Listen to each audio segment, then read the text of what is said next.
So welcome. I'm here today with Professor Doug Rogers. Doug is a professor of anthropology at Yale who specializes in political and economic anthropology. His fieldwork has been in Russia. He's the author of 2 books on Russia, focusing on economic matters and most recently on the oil industry there.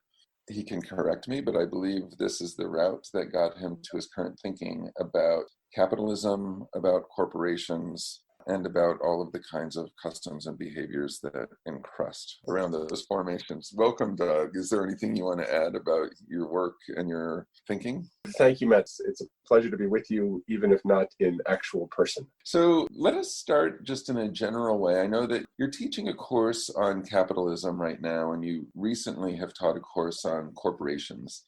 Can you just talk a little bit about the contours of these courses, what it is that you hope to get across, what's important about corporation and capitalism as objects of study, and what are the things that you're most trying to get across to your students in these settings?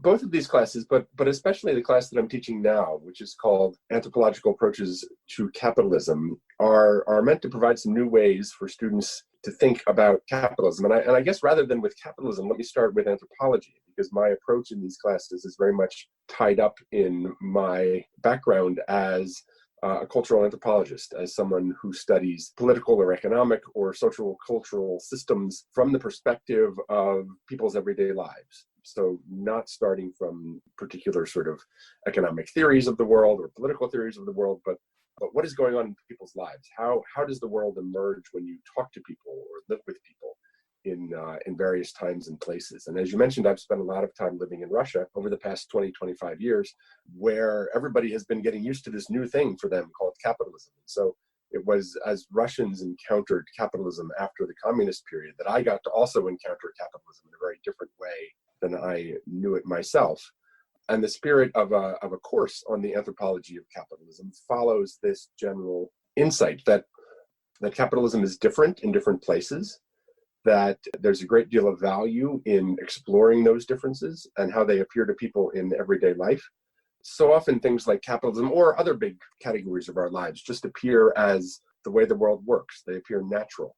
They appear just what people do or what we do all the time. Most anthropologists would say that that's a mistake to think of these things as natural or universal.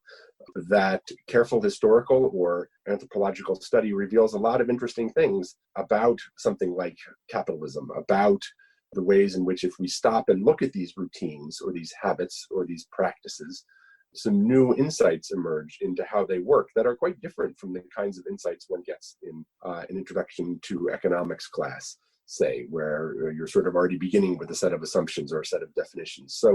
So these classes are meant to sort of question the idea that there is an easily identifiable universal capitalism. Think, well, what if we were to just not assume that it was natural or universal? And what if we were to assume, furthermore, that we could, by attending very carefully to our own lives, through doing ethnography, which is sort of anthropology's main research method, ethnography, ethno for people and graphy for writing, so just writing about people, that we could come up with some new insights about how capitalism works or doesn't. So that's the general goal. I mean, in the actual class, we spend about the first half of the class reading about capitalism in different times and places and with different kinds of approaches. And in the second half, the focus shifts to actually students doing their own ethnographic projects, where they're doing interviews in New Haven on topics of their choice that are somehow about capitalism, where they're talking to people, understanding their perspectives on the world, whether that be labor or money or exchange or power, and then writing that up. So it's a little bit of reading and then a bit of doing.